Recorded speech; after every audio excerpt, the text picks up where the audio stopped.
हमारा next question है the graph drawn below depicts. 4 option दे रखे हैं और एक हमें ग्राफ दे रखा है। देखिए स्टूडेंट्स, यहाँ से हमें साफ साफ पता चल रहा है, ठीक है। ये हमारी क्या वैल्यूज़ दे रखी है, 0, -1 to 1, और ये है π/4, π/2, 3π/4 एंड पाई। ठीक है स्टूडेंट्स, चलिए देखिए स्टूडेंट्स, इस क्वेश्चन को हम 2-3 तरीके से करेंगे, ठीक है। और जौन सा भी तरीका आपको ठीक लगे आप उससे इसको सॉल्व कीजिएगा। देखिए फर्स्ट मेथड, इस ग्राफ में हम क्या देखते हैं, सबसे पहले हम इसमें देखते हैं कि हमारी डोमेन क्या है। हेयर वी सी दैट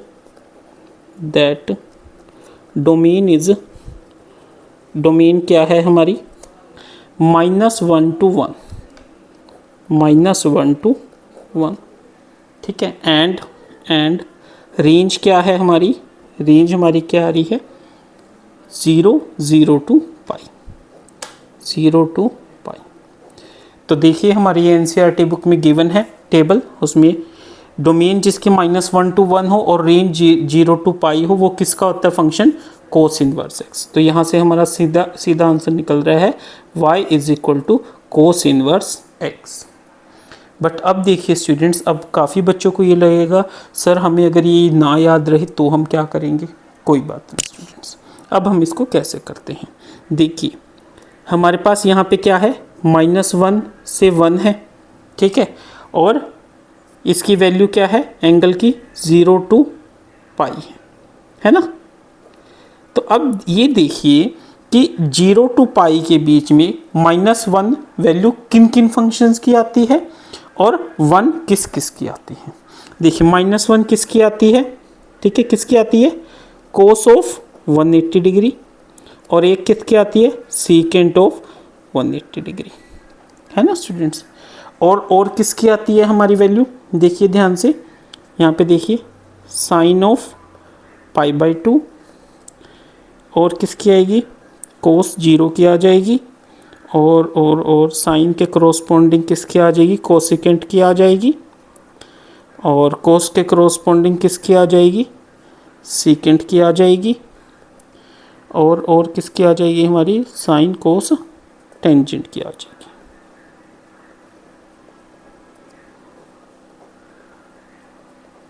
ठीक है स्टूडेंट्स, तो हमने क्या देखा कि cos 180 degree -1, secant 180 degree -1, sine π/2, cosecant π/2, cos 0, secant 0, tan π/4 and cot π/4। ठीक है, ठीक है स्टूडेंट्स। अब देखिए ऐसी जो चीज़ें दोनों में कॉमन हो क्या है, कोस और सीकेंट। तो यहाँ से हम कोस निकाल लेते हैं और यहाँ से हम सीकेंट निकाल लेते हैं। ठीक है, अब देखिए स्टूडेंट्स, अब इनको हम चेक करते हैं। यहाँ पे हमारी वैल्यूज़ क्या है, 0 to π है।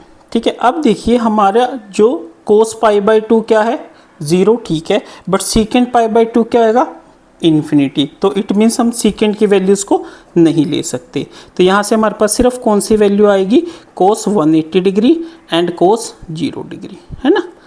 तो कोस 180 डिग्री यानी कोस पाई, कोस 0 1। ठीक है, तो यहाँ से अब देखिए सारी की सारी वैल्यूज़ हमारी क्या कर रही है, सेटिस्फाई कर रही है। तो यहाँ से हम कहेंगे y = कोस इनवर्स x हमारा क्या होगा, आंसर होगा। ठीक है, एक मेथड ये है। उसके बाद एक हमारा थर्ड मेथड है जो कि क्या है, एलिमिनेशन मेथड। क्या रहेगा, एलिमिनेशन मेथड। अब देखिए इसमें हमारे पास क्या दे रखे हैं, 4 ऑप्शंस दे रखे हैं। y = साइन इनवर्स x, कोस inverse x, cosecant inverse x और कोट इनवर्स x। ठीक है, तो ये अगर यहाँ पे हम इधर ले जाएं तो ये क्या हो जाएगा, x = साइन y। ठीक है, तो अब साइन 0 चेक कीजिए, साइन 0 0 एंड साइन π/2 क्या होता है हमारा 1, बट यहाँ पे साइन π/2 भी क्या आ रहा है, 0। तो इट मीन्स साइन इनवर्स तो हमारा नहीं हो सकता। अब कोस में देखिए, अगर साइन नहीं हो सकता तो कोसिकेंट भी नहीं होगा, तो ए और सी ऑप्शन हमारा एलिमिनेट हो गया। अब बी में देखिए x = कोस y। तो देखिए कोस 0 क्या है हमारा, कोस 0 1 है। ठीक है, कोस π/2 0 है और कोस π -1 है। तो ये ऑप्शन सेटिस्फाई हो रहा है हमारा। ठीक है, कोट इनवर्स में देखिए x = कोट y। तो x equal to cot y का मतलब अगर y की वैल्यू हमारी 0 है, ठीक है, तो कोट क्या होना चाहिए हमारा इन्फिनिटी, बट यहाँ पे ये सेटिस्फाई नहीं कर रहा। तो यहाँ से हम कह सकते हैं बाय एलिमिनेशन मेथड से हमारा क्या आया, अगर हमने एलिमिनेशन मेथड भी यूज़ करा, ठीक है, तो हमने सभी वैल्यूज़ को पुट करके देखा तो हमें क्या पता चला कि y is equal to cos inverse x पे हमारा जो ये ग्राफ है ये सारा का सारा सेटिस्फाई कर रहा है। ठीक है स्टूडेंट, तो आप 1, 2, 3 तीनों मेथड्स में से कोई भी मेथड यूज़ करके इस क्वेश्चन को ईजिली सोल्व कर सकते हैं। क्योंकि देखिए स्टूडेंट, ज़रूरी नहीं है कि हमें इस तरीके से ग्राफ दे रखा हो, हमें कोई और ग्राफ भी दिया जा सकता है, साइन का भी दे सकते हैं, कोट का, सीकेंट का, कोसिकेंट का। ऐसे हम किस किस के ग्राफ याद रखेंगे, कई बार याद नहीं भी रहते। तो इनकेस अगर आपको याद है तो बहुत अच्छी बात है, नहीं है तो हम इस तरीके से अपने क्वेश्चंस को सोल्व कर सकते हैं।